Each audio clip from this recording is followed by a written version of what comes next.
بعض لوگ جو ہے وہ ہر چیز کی تحقیق کرتے ہیں اور بیجا تحقیق کرتے ہیں. تو آپ ایک مرتبہ حضرت عمر رضی اللہ تعالیٰ عنہ اور عمرو بن العاص رضی اللہ تعالیٰ عنہ سفر پر گئے. سفر میں دیکھا ایک حوض تھا پانی کا، نماز کا ٹائم تھا، وضو کی ضرورت تھی. تو حضرت عمر رضی اللہ تعالیٰ عنہ بیٹھ گئے وضو کرنے کے لیے. تو عمرو بن العاص رضی اللہ تعالیٰ عنہ نے جب دیکھا تو ایک آدمی دکھائی دیا. تو انہوں نے تیز آواز سے ان کو بلایا اور کہا کہ یا صاحب الحوض حل ترد حوضک السباع، کیا آپ کے اس حوض پر درندے اور جانور آتے ہیں؟ مطلب اس کا یہ تھا کہ اگر جانور آتے ہوں گے تو پھر تو یہ پانی ناپاک ہے، ہو سکتا ہے جانوروں نے اس میں منہ مارا ہو، پیشاب کیا ہو.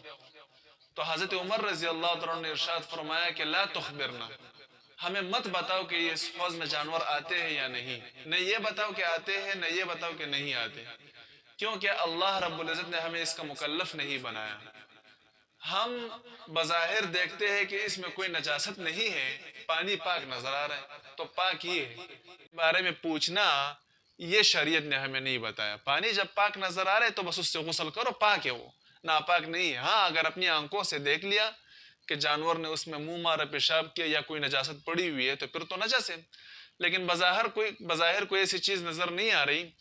تو اس سے پتہ چلا کہ اس طرح کی تحقیقات کرنا، اور بعض لوگ وسوسوں کے شکار ہو جاتے ہیں. تو وسوسوں کے شکار ہونا یہ بھی دین میں زیادتی ہے، اس کی بھی اجازت نہیں ہے شریعت میں.